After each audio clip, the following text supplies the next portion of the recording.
Welcome to the bonus episode of the Daniel Smith Color Showdown. Now, the season 2 is over. I got a suggestion halfway through season 2 that I thought was a great idea. It was a little bit late for me to bring it into the season itself, but the information that they were asking for was such a great idea that I thought I would do a bonus episode for you. And the information they were asking for was the dispersion of each color. So that's how far does each color move in water. And yes, I agree, that is a really useful information, so thank you so much for suggesting it. So for this bonus episode, I am gonna dispersion test all of the colors we tried in season 1, and then in the next episode we'll try all the colors that I covered in season 2. So this is my dispersion test sheet. It is on a Bockenfoot cold press 300 GSM paper, just like all the other tests we've done for the Daniel Smith Color Showdown. Now, I did make these boxes quite big, so what I'm going to do is, to keep everything consistent, is I'm going to put some water down on each square, and then I'm going to grab some color on my brush and then dab it on the left hand side 5 times. I'm saying just 5 times because the box is so big, but if you're doing a normal dispersion test with like a lot smaller box, you'd only have to tap the color just once. But because the boxes are so big, I am going to do 5 taps on each box. I am using normal tap water for this test. Now, don't forget that dispersion can be affected by the water you use, so you might have a slightly different result from what I will get in this test. So let's get started painting and see how these paints disperse. First up is Moonglow and Shadow Violet.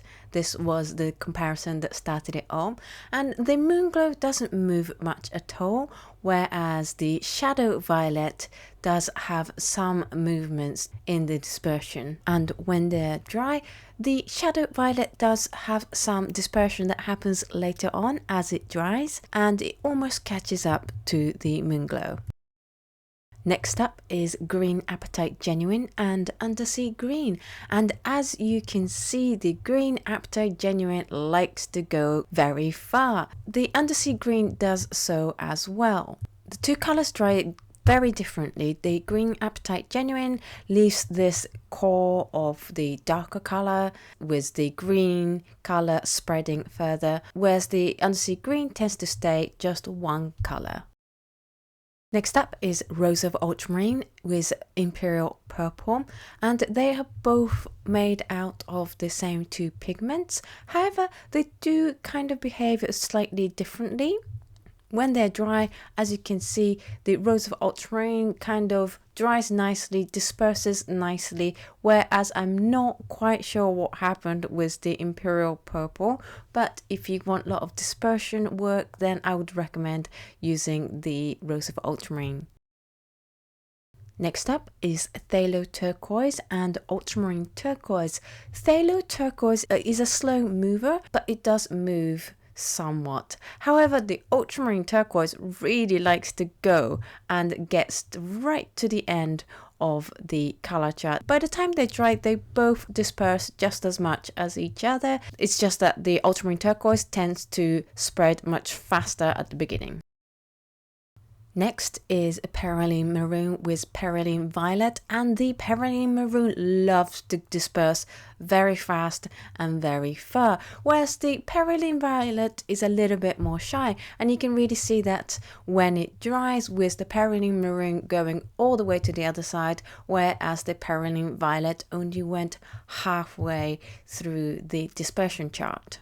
Next, we have Cascade Green with Perylene Green. Now, because Cascade Green is made out of 2 pigments, the 2 pigments does separate, with the bluer pigment spreading far, whereas the darker pigment just staying a lot more still. Whereas the Perylene Green, being 1 pigment, disperses in a nice uniform color. Next, we have Quinacridone Burnt Orange, Burnt Sienna, and Transparent Red Oxide. Out of these 3, the Quinacridone Burnt Orange is the one that likes to go faster and far, whereas the Transparent Red Oxide likes to travel just as fast, but it doesn't quite travel as far, and with the burnt sienna being the one that likes to sit still. So it's really good to know these characteristics so that you can choose the right brown for what you are wanting to achieve in your painting. Next is Lunar Blue and Blue Apatite Genuine. Lunar Blue likes to just sit still and not move far, whereas the Blue Apatite Genuine loves to travel quite far. And when dry, you can see with the Blue Apatite Genuine, there is a slight separation of color, not as big as colors that have two pigments in them, but you do get this feathering that is a lighter blue than the rest. Is green gold and rich green gold. The green gold is by far the fastest and farthest traveling green color that we tested, whereas the rich green gold likes to spread very slowly and it only spreads halfway across the bar, whereas I think the rich green gold would have just carried on far beyond where the bar ends if I added water to let that happen. We have three pinkish quinacridone colors: quinacridone pink, quinacridone rose, and quinacridone magenta. It's really interesting that the three quinacridone behave very differently. The quinacridone pink loves to go far and fast. The quinacridone rose isn't a fast traveler and it doesn't fill the place, it feathers more, whereas the quinacridone magenta likes to just sit still there. Very interesting that these three colors have very different characteristics considering how similar their hues are.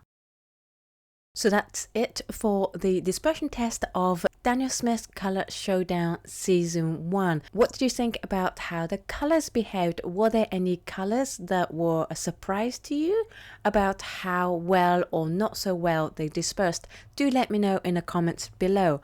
I just want to take this moment to say a massive huge thank you to my dear Patreons. They have been so amazing and so supportive, and it's only thanks to their support that the Daniel Smith Color Showdown Season 2 happened. So thank you so much for unlocking the goal of making Season 2 happen. Season 3 is in the plan. It is a goal to be unlocked over on my Patreon. So if you are able to support this channel and make that season happen, even $1 helps, makes a huge difference, then please do head on over to my Patreon page over on patreon.com/Oto Kano. And thank you so much to all my Patreons. I love you guys so much. You guys mean so much to me. Thank you. Thank you so much for watching this video, and I will see you in the next video. Bye.